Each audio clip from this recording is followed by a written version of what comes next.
Hello, everybody, and welcome to Dishing with Stephanie's Dish, the podcast where we talk to people that are obsessed with food.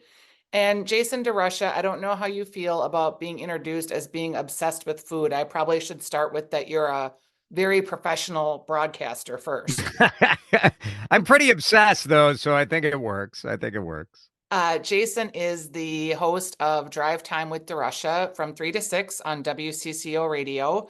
And you may have known him from making the leap from being a TV news anchor to a broadcaster over in the audio space.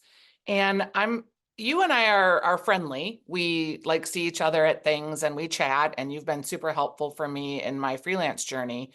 But I just really wanted to chat with you about like how's it going? Most people, I think, see the idea of being on like the evening news and then going to AM radio as a step back, but I thought Yeah. it was super fascinating for you, and I'd just love to see how it's going. Well, thank you, and I appreciate you asking me. It is I had to get over my own sort of mental block as to whether or not this was a step back. And also, like, is that even a relevant question? Like, who cares if it's a Yeah. step back, right? But all of these things are sort of wrapped up in, oh gosh, it just goes back to like when you're a kid, right? Like, what was your vision of yourself?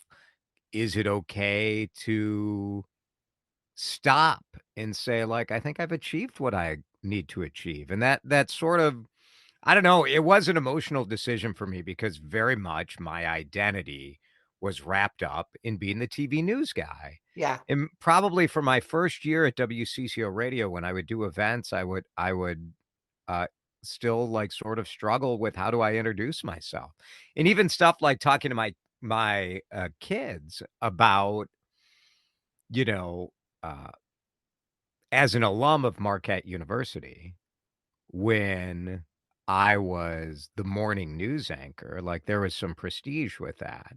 When you are the afternoon radio talk show host on AM radio, it's just a little different for a younger generation. I will say this, releasing yourself from sort of the burden of your own self expectations is incredibly liberating.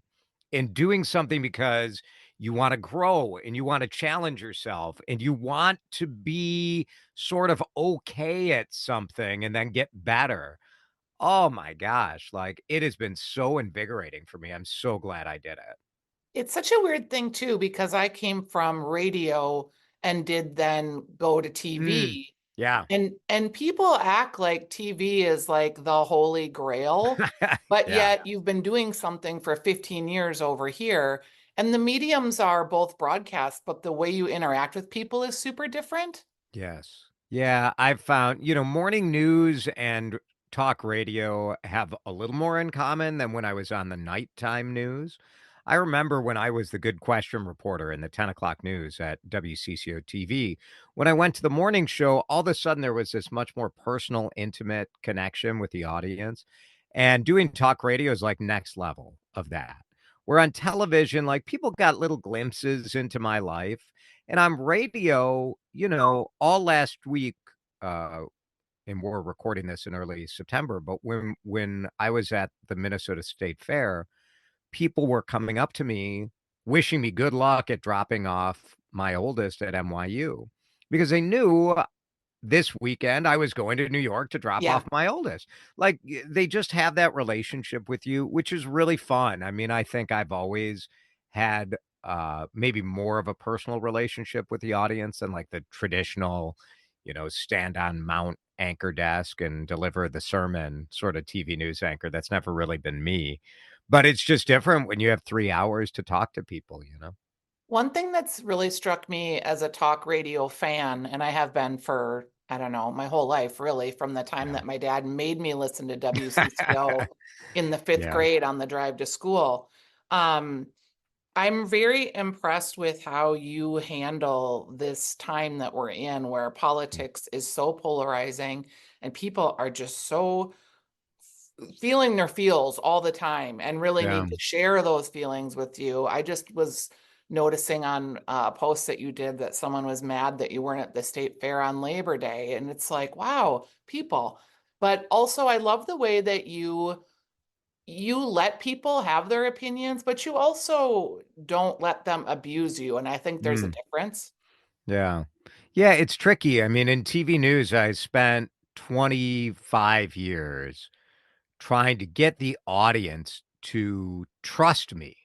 And part of that is, especially in morning news, you want to be liked. Not that you shy away from asking tough questions, but you want to do it in a likable way. That's what the audience wants.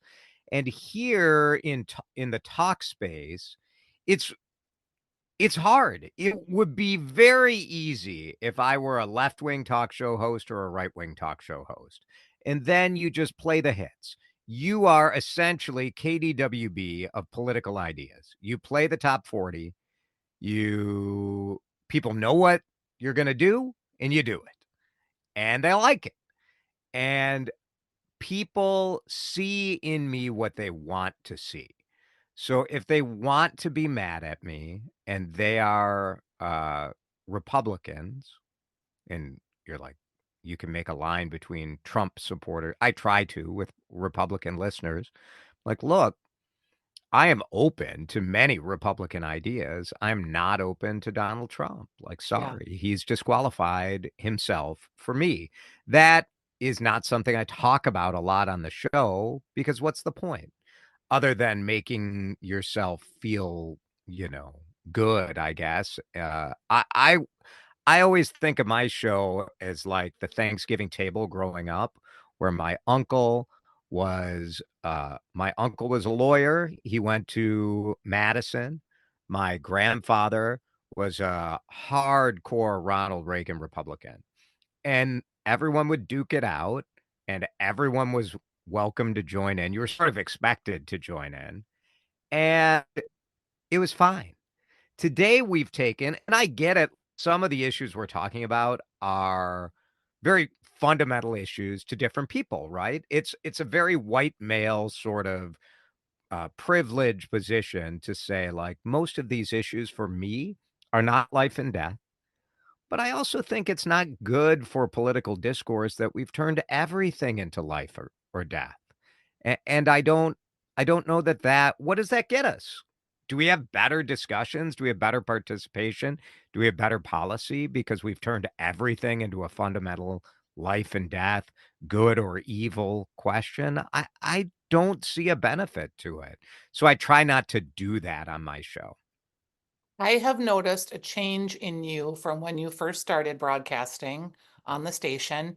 And I thought this was interesting because as a TV news person, you weren't supposed to have a lot of personality. You were supposed to be fairly impartial and just like a blank slate of Yeah. the The news news flowing is the through you. star, right? The news is the star, not me.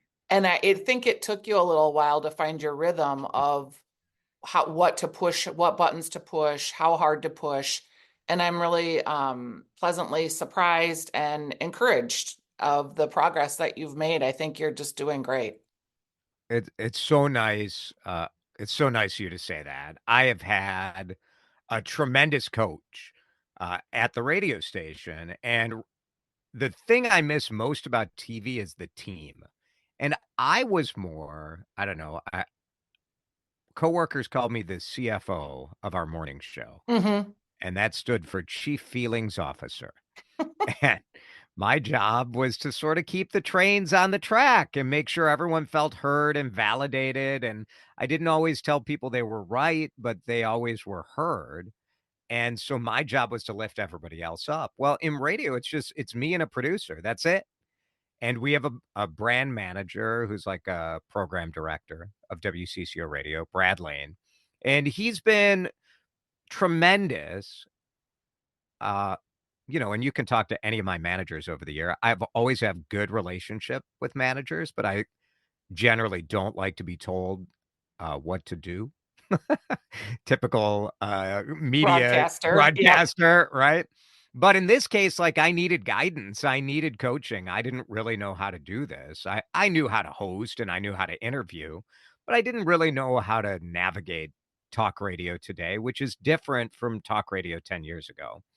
10 years ago, if you could frame the issue well, people would call in. Today, people react to talk radio sort of like they do a Facebook status update. They want to know your take and then they'll react. Yeah.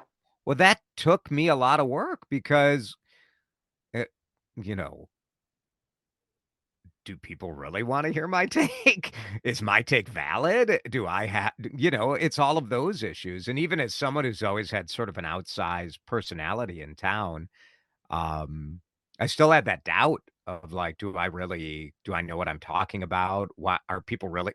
And the way Brad phrases it is he's like, "What is your show about? What is your show about?" And a lot of people ask me that, "What is your show about?" Which is such a funny question because you and I both like grew up listening to talk radio. So like I grew up in Chicago, WGN talk radio was part of my life. And then there was an FM talk radio, The Loop in Chicago. That was more comedians, a little more edgy, a little younger. And you're like, talk radio is about, well, fundamentally, it's about whatever the host wants to talk about. So, like, your show that you do, what is your show about? Well, like the subject matter is food, but like it's really about your lens, what you care about. And that seems so egotistical. You're like, oh, it's all about me? Yeah. But it kind of is, right? That's kind of Yeah. what it is. So it took a while for me to learn that. It took, honestly, I would say it took a year of doing it 5 days a week until I really got comfortable with it. And I still feel like I'm good, not great. Whereas after 25 years of TV, not being arrogant, but I think I was great. Yeah. And so it's kind of fun to not be great at something and learn it. I've enjoyed that. Yeah. And I think it's revealed a lot about you as a person, Mm, that is hard to tap into and to be vulnerable and to let people see that side.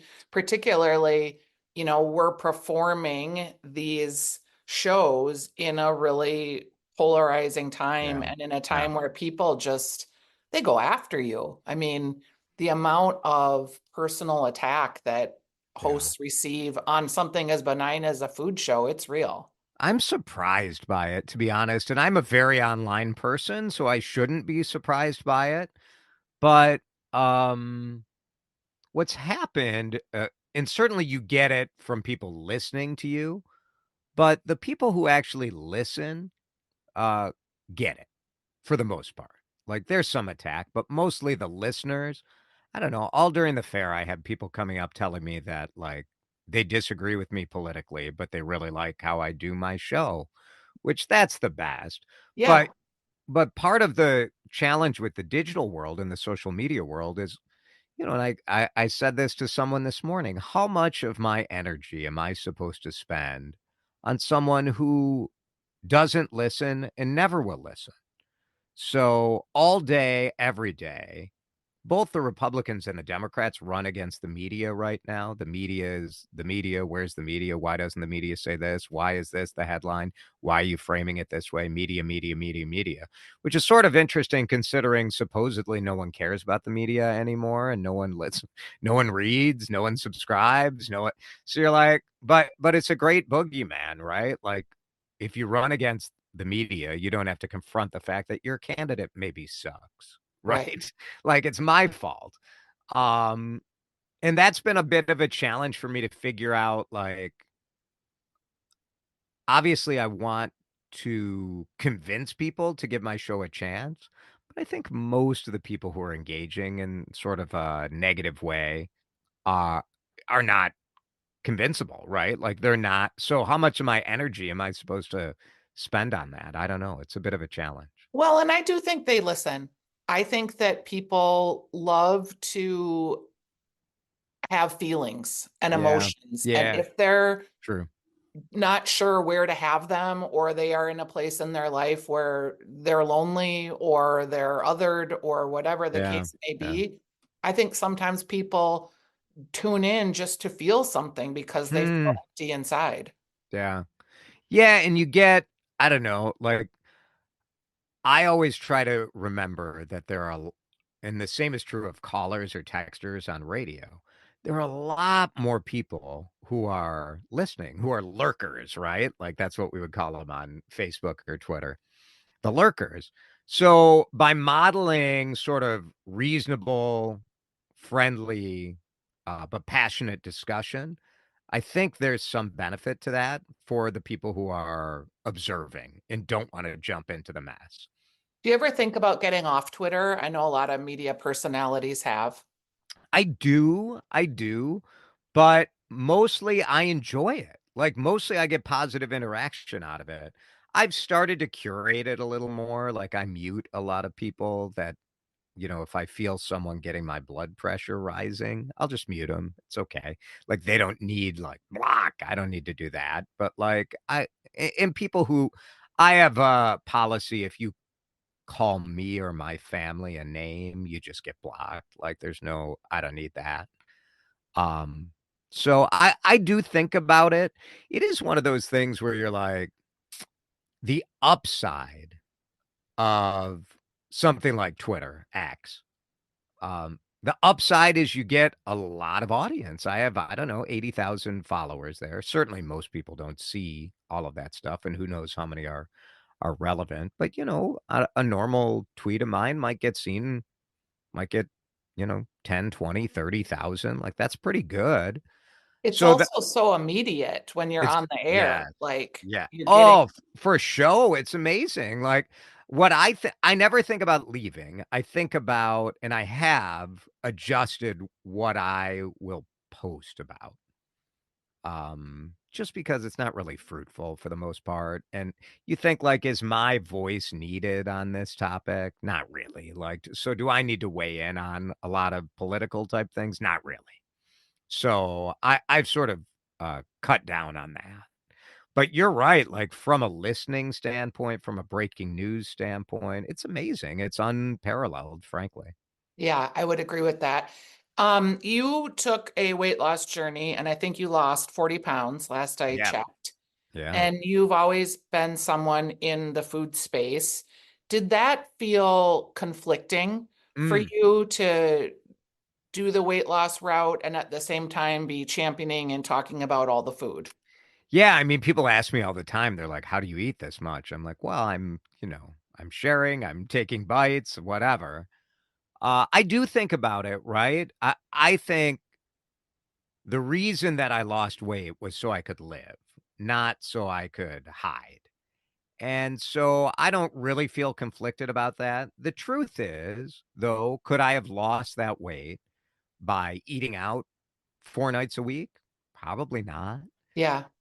So it is a challenge of eating out. I certainly am a little more careful now in how I order. And the way we used to, some of this like COVID has changed it, but a normal night for us back in the pre-COVID days would be you go somewhere for drinks, go somewhere else for appetizers, go somewhere else for a main course, and go somewhere else for dessert and drinks.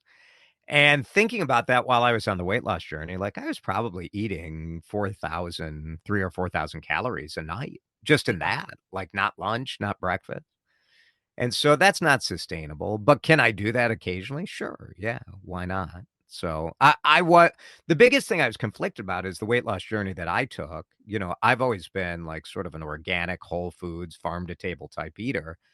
But to lose weight quickly and sustainably, it's difficult to do it on whole food. It just takes a lot longer. Now, I was eating whole foods. It wasn't like a liquid diet or anything, but like it is success breeds success. And when you lose that 10 pounds in 2 weeks, you're like, oh, I can do this, and then you Yeah. do it. Like, for me, I needed that. Other people, maybe you can lose 40 pounds in 2 years and do it by eating more salads and being more careful, but, like, getting the protein you need and the nutrients and all of that, it's just difficult if you go on a severe calorie restriction diet. It's difficult. It's interesting too, I think, for what we're seeing in the media now, like everyone, not everyone, but a lot of people are on the weight loss drugs and Yep, taking the yep. shots. Many people are talking about it, many people aren't. Some are talking privately. And as someone who's a bigger person, like I'm not obese, but I'm a size 12 or 14 Yeah. usually. I think about like, can I manage my weight with a magic like pill and Yeah. do that? Like that feels like it could be amazing. And then they're also finding that with the reduced inflammation, people are happier, less depressed, Yeah. more Yeah. sex. It's like, oh my gosh, is this the miracle drug? But then at the same time, as people who champion the food space, can you make food the devil in that situation and Right. still Right. talk about it? It's something I both my radio partner and I have talked about a lot. It's tricky, right? Like, I am cheering for small business. I'm cheering for creativity, for innovation. So I'm cheering for that. Food is, and I love food. We love eating out. We love the experience of it. But food is really, I mean, food is the vessel for all this other stuff, right? So do I love the particular dish, or do I love the experience? So I think like, you and your radio partner Stephanie and I think the three of us have sort of a similar approach as to what makes restaurants fun and what makes eating out fun.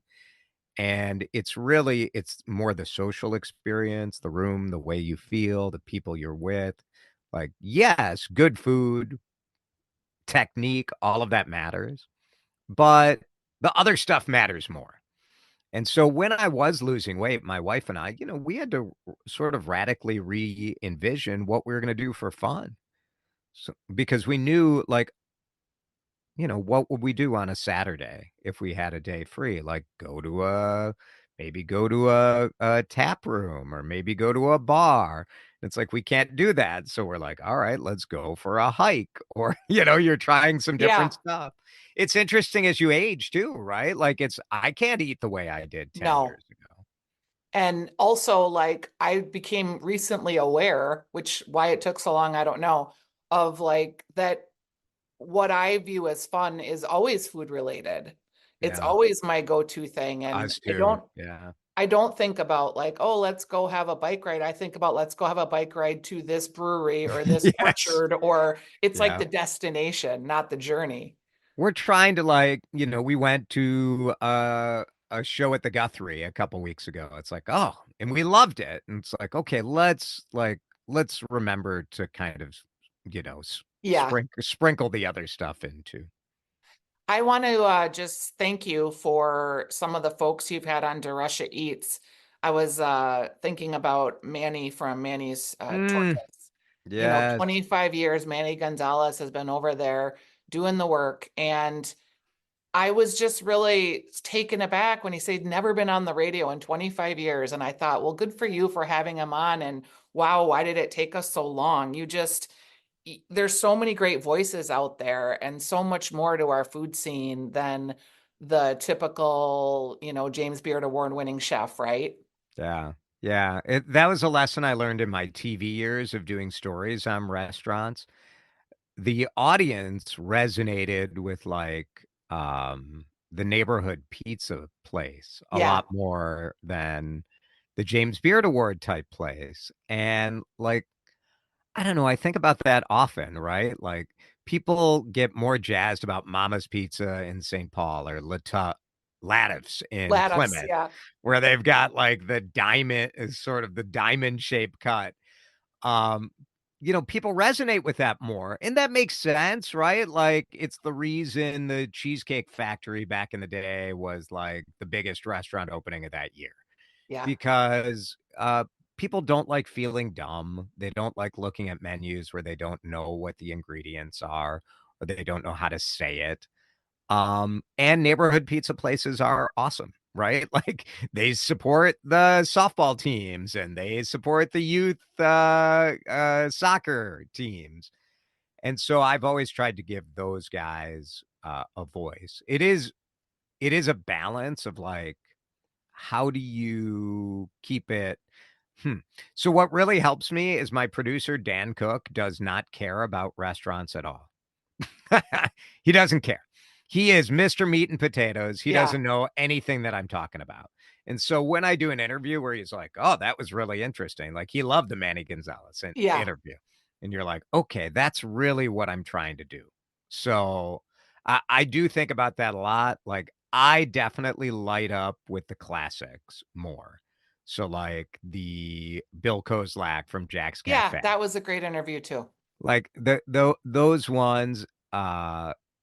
Always sort of get me going. So it's something that I think about. Like this month, we're going to have Tim Murray, and we're going to have JD Hoyts. But we're also going to have Case Johnson, who just uh, has this, chicken tenders type Yep. restaurant.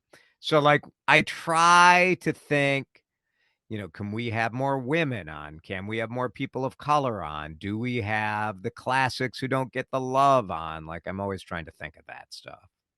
You do a The good new, job, I new, think. new, the new, I always get nervous about on broadcast because if you're reading my stuff in Minnesota Monthly, you opt in. If you're going to a new place, like Jason may love it and you may go on another day and it might be a train wreck. And that's sort of buyer beware. If you go to a place in the first 2 or 3 months, that's going to happen. Do you Uh, feel like a food reviewer? I mean, that's your mm, title technically in Minnesota Monthly, but I feel like yeah. you've carved out this other seat for yourself. Yeah, I always feel a little awkward considering myself a critic. I mean, it's the easiest way for people to understand it, but I'm not doing as much reviewing anymore. And part of the problem with reviewing versus recommending is that to really critically review a place, you need to go 3 times. Absolutely. You just do. It's not fair to roast somebody. And I can write a review and do the old, crap sandwich with like, this was good. This was good. Oh, this needs a little work. This was good. And I feel okay doing that on one visit. But mostly people want to know where to go and what to order. And so, uh, because I don't have the budget to really adequately review, you gotta Yeah. do what you can do. So, like, No media company is yeah, going to send you 10 times like they used to no. send Ruth Reichel at the New York Times. So I just try to carve out my area. I think people know that I'm honest. I'm not gonna deceive them. I'm not gonna puff up a place that's not good. But if I never talk about a place, you probably know why. Yeah. Like, I don't like Yeah. it. And it doesn't help sometimes, I think, either to pounce on a place once everyone's identified that it's not great.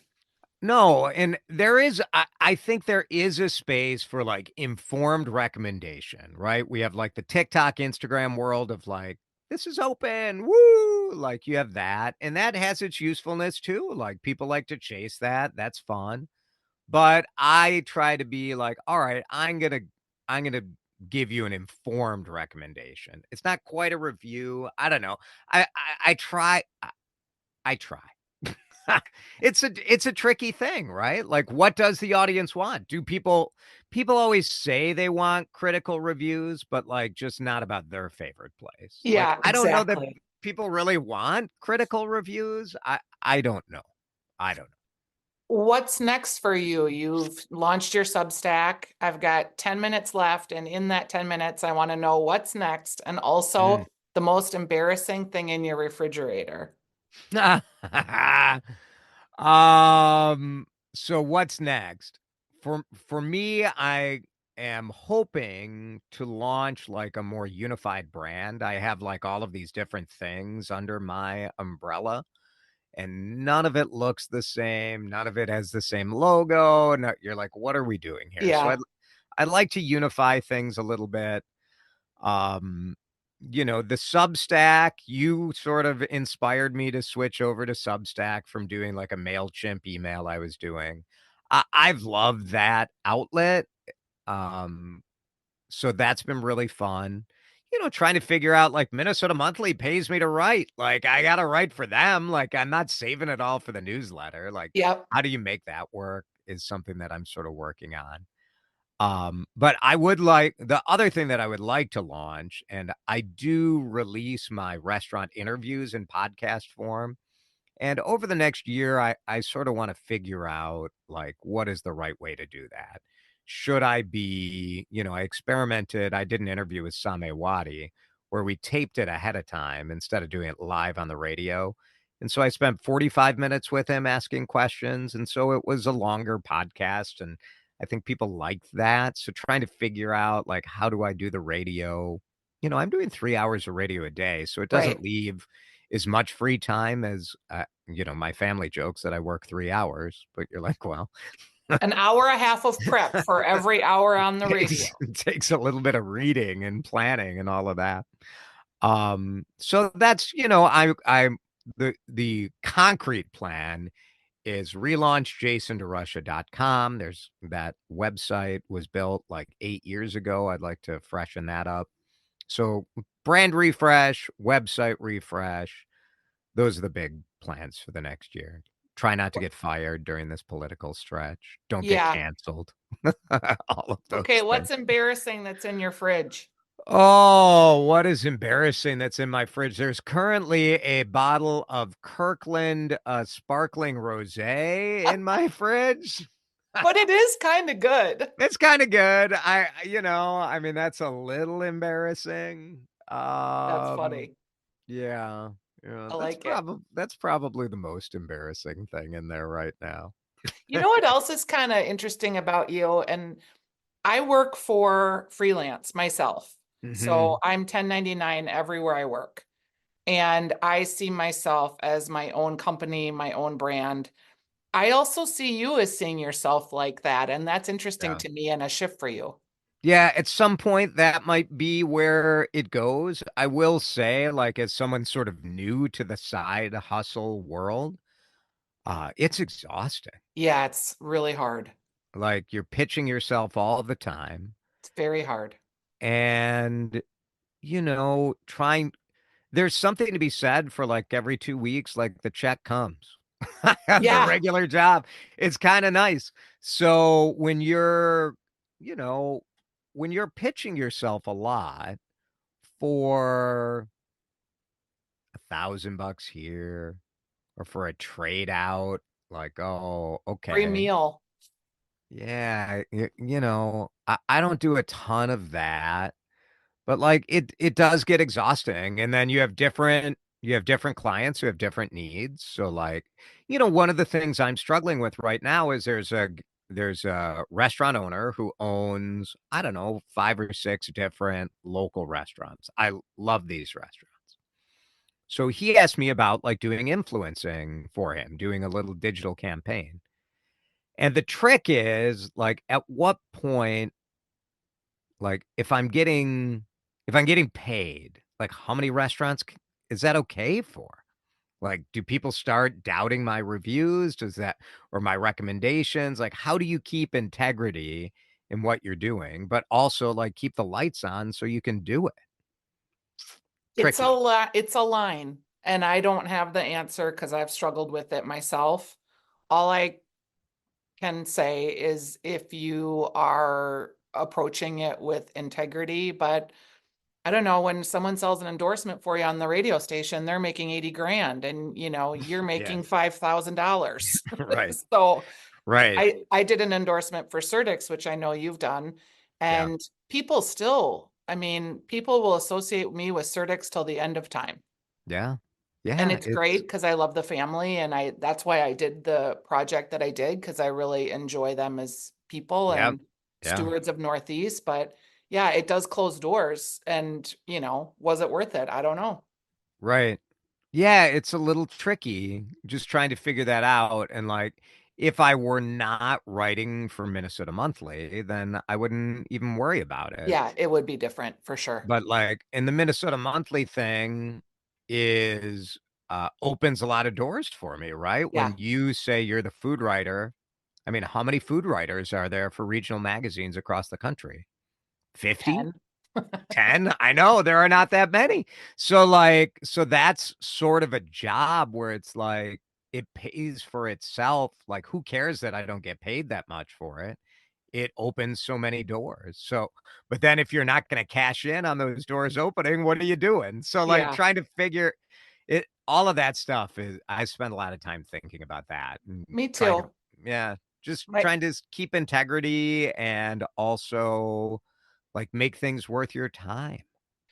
And with that, as my free Zoom subscription is winding down. That's right. That's all we're doing. How many free, like I edit my video on a free video editing. You're Yes, like, sir. what are We have 3 minutes left to wrap it up. That's right. I invoice using Google Sheets. Yep. No, I My know. accounting is like my emails and it's all a train wreck. Yes, it is. But it's been super fun to spend time with you and I wanted to just tell you you're doing a good job Thank and you. tell you I've noticed that there's growth happening and that I think what you did took a lot of courage and I've been a fan and it's Well, fun listening. that means a lot, especially coming from you, because I just respect kind of the way you have conducted your business and figured Thanks. all of this out. And I think both of us sort of follow what we think is fun, and then hope the business type things sort of follow. Yeah. And it's worked out okay, I think, for both of us. So far, so good. We'll knock Yes. on some wood that we're not both fired in the That's next right. month. That's right. All right. Thanks, Thanks. Jason. Thanks, Stephanie. Okay. Where do you want Yeah. people to follow you? Instagram is good. Instagram or Facebook is probably the best way, right? Like they can get my radio show podcast is everywhere, so we upload every segment and all of that. So those are probably the best. All right. Well, thanks for being on, and I really appreciate your time. Thanks, Steph. Okay. Bye bye. See ya.